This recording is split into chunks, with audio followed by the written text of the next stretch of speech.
तो यहाँ पर हम एक छोटी सी लड़की को देख, रात के अंधेरे में अपनी माँ को इधर उधर ढूंढ रही। अचानक से जब वह एक कुएं के पास जाती है तो कुछ काली शक्तियाँ उसे कुएं अंदर घसीटे हुए ले जाती है और ये सीन यहीं पर कट होता है। जिसके बाद हम देखते हैं साक्षी को, जो कि उस रहस्यमय गांव को छोड़कर अब दूसरे शहर में शिफ्ट हो गई थी। अब वह अपनी बेटी सानी के साथ समर के किराए के घर में रहती है, लेकिन समर उससे किराया नहीं लेता है। और इसी शहर में अब साक्षी जो है वह टीचर भी बन चुकी, लेकिन वो अपनी बेटी ईशानी को नहीं पढ़ा पा रही है। साक्षी प्रिंसिपल से रिक्वेस्ट करती है कि वो उसकी बेटी को घर से ही पढ़ा सके, लेकिन प्रिंसिपल सर इसके लिए साफ मना कर देते हैं कि अगर ऐसा हुआ तो सारे पेरेंट्स ऐसा ही करने लगेंगे। बात कुछ ऐसी है कि ईशानी को कुछ प्रॉब्लम्स हैं, इसी वजह से वह स्कूल नहीं जा सकती है।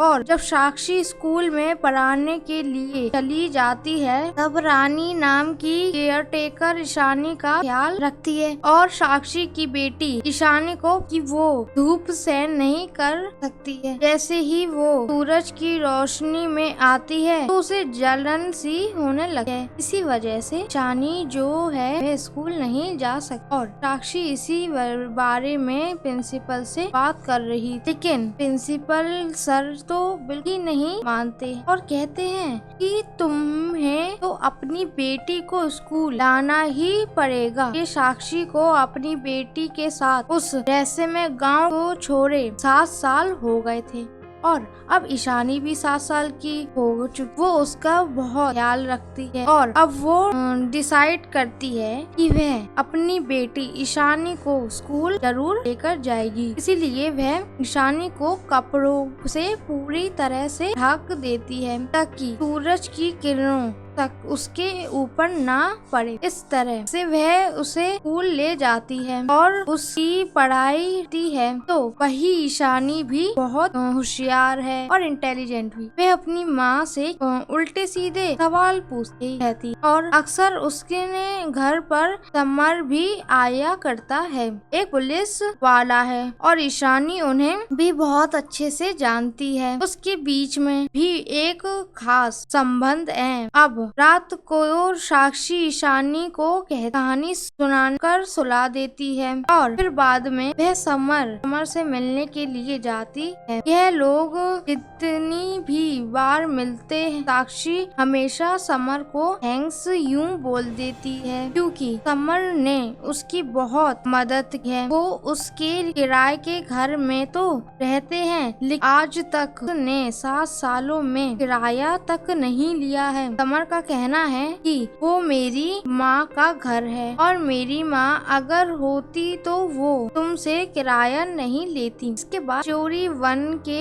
एपिसोड दिखाया जाता है जहाँ पर कि समर और साक्षी आपस में ही बात कर रहे थे कि वो एक ऐसा रहस्यमय गांव था जहाँ पर लड़कियों के पैदा होते से ही उन्हें मार दिया जाता था। ऐसा वहाँ सालों से चलता आ रहा था, लेकिन इस बार साक्षी ने ऐसा कुछ भी नहीं होने दिया, क्योंकि इस बार साक्षी के ससुराल मारे गए और राजवीर भी मारा गया था। इन सब में समर ने यहाँ पर साक्षी की बहुत मदद की थी। इसे हालांकि अन्य सभी की लाश नहीं मिल पाई थी। बाद में जब साक्षी को पेट में दर्द होने लगता है तो वो लोग उससे हॉस्पिटल लेकर गए और वो उसे हॉस्पिटल लेकर गए तो वहाँ उसने एक लड़की को जन्म दिया। लेकिन जब सूरज की किरणों उस लड़की के ऊपर पड़ी तो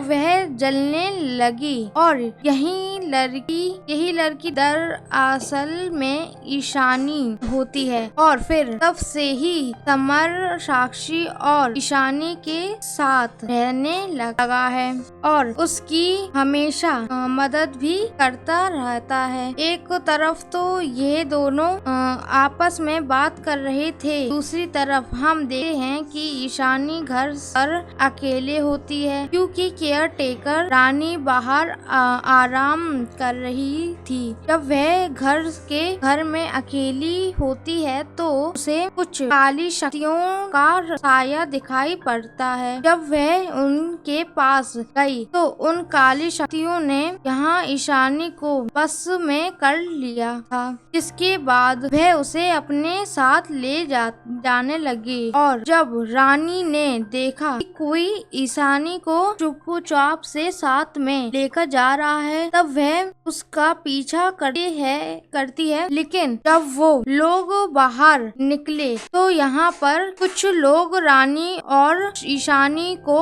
किडनैप कर अपने साथ ले जाते हैं। जब साक्षी अपने घर पहुँचती तो उसने देखा कि घर में कोई भी नहीं है और दरवाजे भी पूरी तरह से खुले हुए थे, जो देखकर साक्षी पूरी तरह से डर जाती है और वह तुरंत ही यहाँ पर समर को बुलाती है। समर अपनी एक दो टीम को इधर उधर भेज देता है इस आनी को ढूंढने के लिए। साक्षी बहुत ज्यादा डर जाती है। आखिरकार उसकी बेटी नहीं मिली तो बहुत बड़ी प्रॉब्लम खड़ी हो सकती है, क्योंकि सुबह होते ही वह सूरज की रोशनी में आ जाएगी तो वह मारी भी जा सकती है। तभी समर का उसके पास कॉल आता है और उसे बताया जाता है कि सीसीटीवी फुटेज में हमने ईशानी को देखा और मालूम चलता है कि ईशानी और रानी को प्रधान के लोगों ने अपने साथ ले गए हैं और यह वही गांव है जहाँ पर की चोरी फिल्म खत्म हुई थी और यहीं पर बहुत सारे गन्ने लगे हुए थे और यहीं पर बहुत सारे रास्ते भी थे। इन्हीं रास्तों में से एक आदमी आता है और वह साक्षी को बहुत होश करके अपने साथ ले जाता है। यहाँ पर कुछ छोटे छोटे बच्चे भी आए थे जो कि समर और बहुत सारे पुलिस वालों के ऊपर पत्थर फेंक कर यहाँ से भाग जाते हैं। जिसके बाद हम देखते हैं कि साक्षी को जब होश आता है तो वह अपने आप को एक बहुत ही अजीब सी जगह पर देखती है। साक्षी की आंखें खुली तो उसने देखा कि राजवीर उसके सामने खड़ा हुआ है। तब जाकर मालूम चलता है कि राजवीर मारा नहीं गया था, बल्कि वह थोड़ा बहुत घायल हो गया था। राजवीर के सामने ही सरपंच खड़ा हुआ था। वह कह रहा था कि इस लड़की को अगर प्रधान ने एक्सेप्ट कर लिया तो हमारे गांव की हरियाली वापस आ जाएगी। 3 दिन बाद प्रधान के सामने उस छोटी सी लड़की को तर्पण करना होगा। तब तक के लिए उसे तैयार करना होगा और इस औरत को उसी दिन सभी के सामने मार दिया जाएगा। यह सारी चीजें सुनने के बाद साक्षी पूरी तरह से हैरान थी कि आखिर यहाँ पर क्या चल रहा है। दूसरी तरफ हम देखते हैं समर और पुलिस वालों के जिन्हें यहाँ पर कुछ भी नहीं मिलता है तो वह यहाँ से वापस चले जाते हैं। इसके बाद साक्षी को एक काल कोठरी में बंद कर दिया जाता है। दूसरी तरफ हम देखते हैं सानी को और उसे भी एक ऐसी ही जगह में बंद करके रखा हुआ था। यहीं पर सानी नाम का एक लड़का आता है। वह खुद को लड़का तो बताता है, लेकिन यह दरअसल में लड़की है और वह ईशानी को काढ़ा पीने ये कह रही थी। लेकिन यहाँ पर ईशानी उस काढ़े को नहीं पीती है। दूसरी तरफ हम साक्षी को देखते हैं जो कि उस काल कोठरी से बाहर निकलने की पूरी कोशिश कर रही थी, लेकिन उसका यहाँ से बाहर निकलना नामुमकिन था। थोड़ी ही देर के बाद ही यहाँ पर दासी माँ आती है। मालूम चलता है कि दासी माँ दरअसल में प्रधान की पत्नी है और अब वह प्रधान के लिए अगली दासी को तैयार कर रही है और वह लड़की कोई और नहीं बल्कि ईशानी है, जिसे दासी माँ औरत बनाने में लगी हुई है। अब आगे हम देखते हैं राजवीर को, जो कि सरपंच से कह रहा था कि उस कुएं में शामिल कर लिया जाए, लेकिन सरपंच कहता है कि 3 दिन बाद अगर प्रधान ने उस लड़की का तर्पण स्वीकार कर लिया तब तो अपनी पत्नी का सभी के सामने गला काट देना। तब सरपंच तुझे कुएं में वापस ले लेगा। जिसके बाद हम देखते हैं ईशानी को, जिसके पास दासी माँ आती है। दासी माँ उसे काढ़ा पिलाने लाती है और कहती है कि अगर तुम इसे पियोगी तो तुम बहुत ज़्यादा शक्तिशाली बन जाओगी। दासी माँ उसे अपने द्वारा बनाई गई काढ़े को पिलाती है। अगर वह ऐसा करती है तो वह 2-3 दिन के अंदर ही औरत बन जाएगी। यहाँ साक्षी जब चुपचाप अकेले में बैठी हुई थी, तभी उसे अपनी बेटी तानी की आवाज सुनाई पड़ती है। जैसे ही उसे आवाज सुनाई दी तो वो तुरंत ही यहाँ से उसे ढूंढने के लिए निकल पड़ती है। एक टॉर्च लेके वो बाहर बहुत सारे टनल में जाती है, वहाँ पर कि उसे अपनी बेटी की सिर्फ आवाज सुनाई दे रही थी। वहाँ दूसरी तरफ ईशानी को भी अपनी माँ साक्षी की आवाज सुनाई पड़ती है। तब वह भी उनका पीछा करने लगती है और पीछा करते करते वह बाहर की तरफ चली जाती है। यहाँ पर की सूरज की किरणें मौजूद थी, लेकिन फिर भी वो यहाँ से आगे जाने लगती है। जब वह आगे पहुँची तो वह अचानक से जलने लगी है और उसके चेहरे और पैरों शरीर पर जलना महसूस होने लगती है। यह सारी चीजें दूर से ही दासी माँ ने देख ली थी अपनी शक्तियों के द्वारा।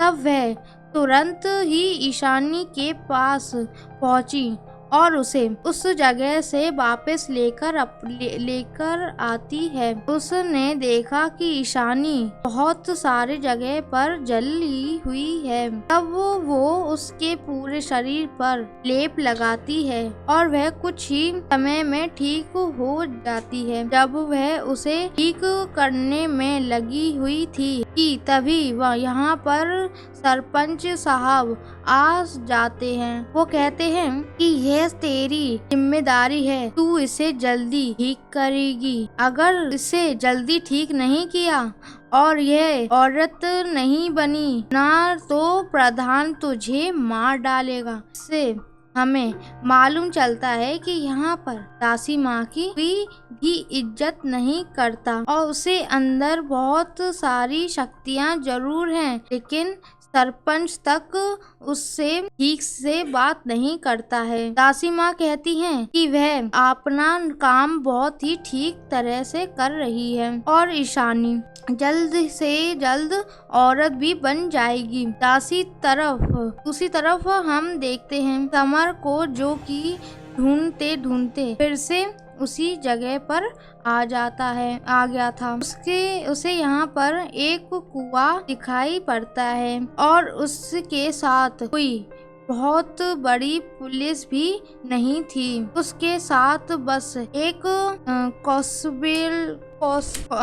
कांस्टेबल से यह देता है कि अगर कल शाम तक वो वापस नहीं लौटा, ना तो बहुत सारे पुलिस वालों को यहाँ पर भेज देना। इसके बाद समर उस जगह के अंदर चला जाता है। अब जब ईशानी और दासी माँ साथ में बैठे हुए थे तो यहाँ पर ईशानी दासी माँ को कहती है कि वो एक कहानी सुनाए। तब वो दासी माँ उसे एक कहानी सुनाती है कि एक बहुत बड़ा राजकुमार था। वो उस बस ऐसा लड़की से शादी कर सकता था जो कि बहुत शक्तिशाली हो, और राजकुमार ने अगर किसी ऐसी लड़की से शादी कर ली तो उसके पंख लग जाते हैं। ईशानी कहती है कि अगर थी कि तभी वह यहाँ पर सरपंच साहब, बस तुम्हें अपने प्रधान से सामने समर्पण करना होगा। इसके लिए ईशानी मान जाती है। इसके बाद हम साक्षी को देखते हैं जो कि उसी जगह में कैद थी। तब यहाँ पर बहुत सारी औरतें उसके पास मदद के लिए आती हैं, लेकिन यह बस एक वहम था। थोड़ी देर के बाद लेकिन असलियत में यहाँ पर साक्षी की केयरटेकर रानी पहुँचती है, क्योंकि उसे भी यहाँ पर किडनैप करके लाया गया था। और फिर उसकी प्रचंत्र यहाँ पर राजवीर भी आ जाता है और वो राजवीर यहाँ पर रानी को बुरी तरह से मार देता है। यह देखकर साक्षी पूरी तरह से हैरान थी। दूसरी तरफ हम देखते हैं कि ईशानी के पेट में बहुत जोर से दर्द होने लगता है, जिसकी यहाँ पर दासी माँ समझ जाती है कि वह महामारी के चलते अब औरत बन चुकी है। मतलब कि अब ईशानी पूरी तरह से तैयार थी प्रधान के सामने से समर्पण करने के लिए। यहाँ साक्षी राजवीर से कह रही थी कि ईशानी हमारी बेटी और उसे हमें बचाना चाहिए, लेकिन राजवीर तो पूरी तरह से पागल हो चुका था। वह तो यहाँ पर साक्षी को ही पूरी तरह से मारने लगता है। वह उसे इस तरह से मारता है कि साक्षी को पूरी तरह से अधमरा कर देता है। अब यह बात सभी को बता दी गई थी कि सानी अब समर्पण के लिए पूरी तरह से तैयार थी, इसलिए अब उसे तैयार करने लगे हैं। और अब ईशानी की प्रधान के साथ शादी कराने के लिए सारी तैयारी भी शुरू हो चुकी थी। लेकिन दूसरी तरफ हम देखते हैं यहाँ पर साक्षी को अधवारी हालत में पड़ी हुई थी और वह धीरे धीरे एक कुएं की तरफ बढ़ती है, कुएं में कूद जाती है। जब वो उस कुएं में गिरी तो यहाँ पर उसने देखा कि उसी की तरह बहुत सारी औरतें यहाँ पर मौजूद हैं, लेकिन वो सारी औरतें मारी जा चुकी थीं। वह सारी लड़कियां औरतें यहाँ पर साक्षी के सर पर हाथ रख देती हैं और अपनी सारी शक्तियाँ साक्षी को दे देती हैं।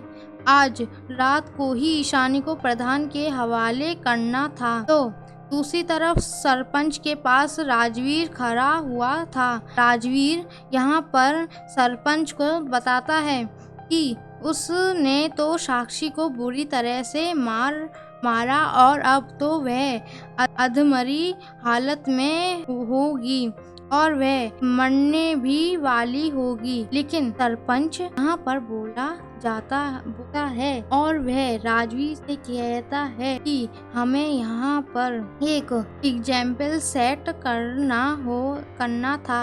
हमें साक्षी का सभी के सामने गला काटना था ताकि सारी औरतें को याद रहे कि उसके साथ भी ऐसा कुछ हो सकता है, इसलिए वह डर कर रहे। यह सुनकर राजवीर फिर से साक्षी को देखने के लिए जाने लगता है और जब वो उस जगह पर जा रहा था तभी यहाँ पर हम समर को देखते हैं जिसने सानी को पकड़ लिया था और वो उससे पूछने लगता है कि ईशानी और साक्षी कहाँ पर हैं। वो उसे उसके पास लेकर चले।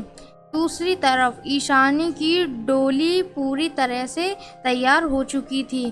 गांव के सभी लोग यहाँ पर आए हुए थे और सरपंच भी इसके लिए बहुत खुश था, क्योंकि अगर ईशानी को प्रधान के हवाले कर दिया जाए तो उनके गांव की हरियाली फिर से वापस आ जाएगी। जिसके बाद अब दासी माँ यहाँ पर ईशानी को प्रधान के पास सरपण वाली थी कि तभी दूसरी तरफ हम देखते हैं राजवीर को, जो कि साक्षी के हाथों को बांधकर उसे घसीटते हुए लेकर आ रहा था। लेकिन अब साक्षी के अंदर उन सारी औरतों की शक्तियां आ चुकी थीं, इसलिए वो राजवीर को यहाँ पर बुरी तरह से मारने लगती है और उससे कहती है कि जो तूने किया था ना, वो बहुत गलत था। पिछली बार तू बच गया था, लेकिन इस बार नहीं बचेगा। जिसके बाद साक्षी राजवीर को एक बहुत ही बुरी औरत देखती है। दरअसल में साक्षी के अंदर कुएं की उन सारी औरतों की शक्तियां आ चुकी थीं, जिस वजह से वो राजवीर के ऊपर पूरी तरह से भारी पड़ रही थी। जिसके बाद साक्षी यहाँ समर में से मिलती है और समर को वह सारी चीजें बताकर उस जगह पर जाने लगती है। तभी यहाँ पर सरपंच के लोग आ जाते हैं, लेकिन समर यहाँ साक्षी से कहता है कि वह इन लोगों को रोकता है, तब तक तुम जाकर सहानी को ढूंढो। तो समर इन लोगों को रोक लगता है। तो दूसरी तरफ हम देखते हैं कि दासी माँ ने सारी तैयारी कर चुकी थी और अब यहाँ पर प्रधान जी उस जगह से बाहर आता है, जो कि पूरी तरह से आदिमानव के रूप में था। जिसके बाद दासी माँ यहाँ पर ईशानी को उसके हवाले छोड़ देती हैं और वह उसे अंदर ले जाती हैं। चाहते समय आदिमानव प्रधान ने यहाँ पर दासी माँ को एक लात भी मार कर किया था। इसके बाद साक्षी जो है वह उस जगह के अंदर आ जाती है, लेकिन अंदर उसका सामना होता है दासी माँ से, जिसके पास बहुत सारी काली शक्तियाँ मौजूद हैं। लेकिन साक्षी के अंदर भी उन बहुत सारी औरतों की शक्तियाँ आ चुकी थीं, जिस वजह से उसके बीच में एक कड़ा बैठक होता है। तभी साक्षी यहाँ पर दासी माँ को मारते पीटते कहती है कि तू बस एक दासी है, तेरी तो कोई भी इज्जत नहीं करता है और इस रिचुअल के हो जाने के बाद तेरी कोई भी इज्जत नहीं रहने वाली है। तो अब वो उसे बुरी तरह से पीट कर अंदर जाने लगती है। अंदर जब वो घुसी तो उसने देखा कि अंदर कोई मौजूद नहीं है और ईशानी को भी एक बक्से में बंद कर दिया गया था। वह उसे बाहर निकालती है। अगर फिर उस आदि मानव प्रधान से सामना करती है, जो कि बहुत खूंखार था और उसके पास भी बहुत सारी काली शक्तियाँ थीं और वह अपनी शक्तियों के द्वारा अब उसका सरपण स्वीकार करने लगता है कि तभी यहाँ पर एक काली शक्तियाँ और आ जाती है और वह काली शक्तियाँ किसी और की नहीं बल्कि दासी माँ की शक्तियाँ यहाँ पर प्रधान से लड़ने लगती है और ईशानी को बचा लेती है। यहाँ देखकर साक्षी को भी बड़ा अच्छा लगा। दरअसल में दासी माँ को समझ आ गया था कि उसकी कोई भी इज्जत नहीं है, और यह प्रथा हो जाने के बाद तो उसे ऐसा लगता है कि यह लोग उसके कुछ भी नहीं समझेंगे, क्योंकि इन लोगों ने उसे तो बस पैरों की जूती बनाकर ही रखा हुआ था।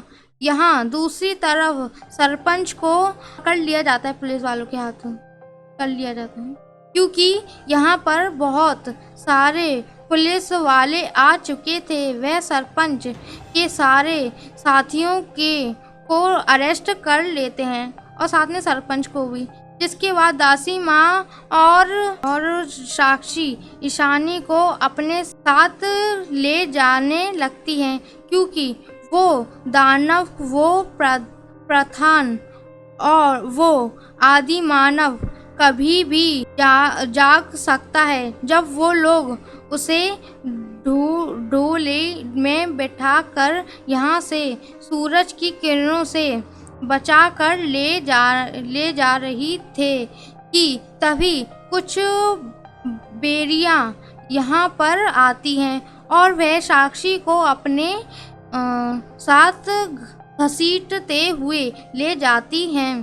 दासी माँ उसे बचाने की कोशिश करती हैं, लेकिन वह नाकामयाब रही। वह यहाँ कुएं में झांक कर देखती हैं, तो यहाँ साक्षी उसे कहती हैं कि इस दानव को मारना ही होगा, क्योंकि अगर ऐसा मारा नहीं गया तो यह फिर से वापस आएगा, और वो जगह भी पूरी तरह से नष्ट हो रही थी। इस बावजूद यहाँ पर साक्षी उस आदि मानव प्रधान से लड़ने लगती है, और जरूर उसने उसे मार दिया होगा, क्योंकि उसके अंदर उन सारी औरतों की शक्तियाँ आ चुकी थीं। और इसी के साथ यह फिल्म यहीं पर समाप्त होती है।